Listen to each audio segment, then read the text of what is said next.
Welcome back to my channel. To all my subscribers, thank you so much for rocking with me. And if you're new to my channel, go ahead and hit that subscribe button and the notification bell, and let's get cooking.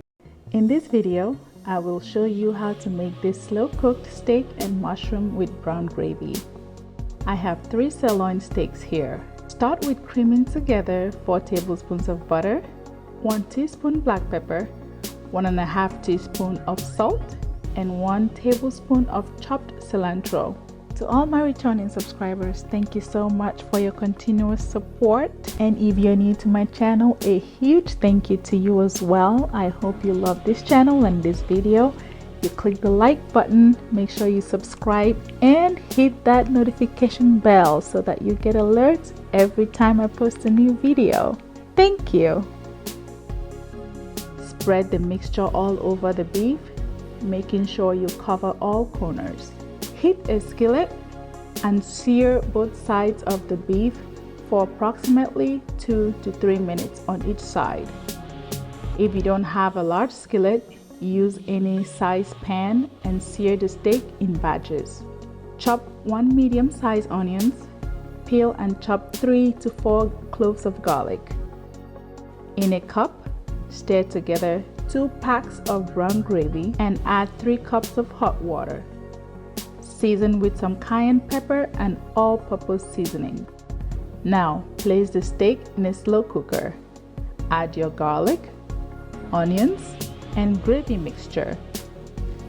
Taste to make sure you don't need any more seasoning. Cover and cook on high for 4 hours.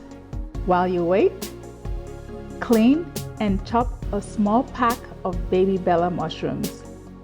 After 4 hours, the steak should be pretty tender.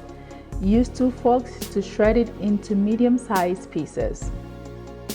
Add the mushroom, season again with salt and pepper, stir, cover and cook another 45 minutes to an hour or till the steak is fully tender. For our sides, let's make some mashed potatoes and corn. Peel, wash and cook the potatoes till it's tender. In a bowl, add the potatoes, mash it, add some tablespoons of butter, and then about 1 tablespoon of sour cream. Half a cup of milk, stir, and then season with salt and black pepper. Mix completely and set aside. Using 2 cans of kernel corn, drain the water from 1 can and add into a pot. I love to add butter, so I'm adding some. Stir and cook a few minutes. Now let's serve and enjoy our dinner.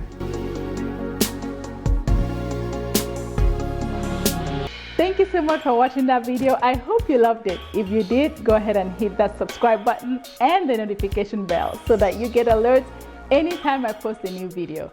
I'll see you next time. Bye.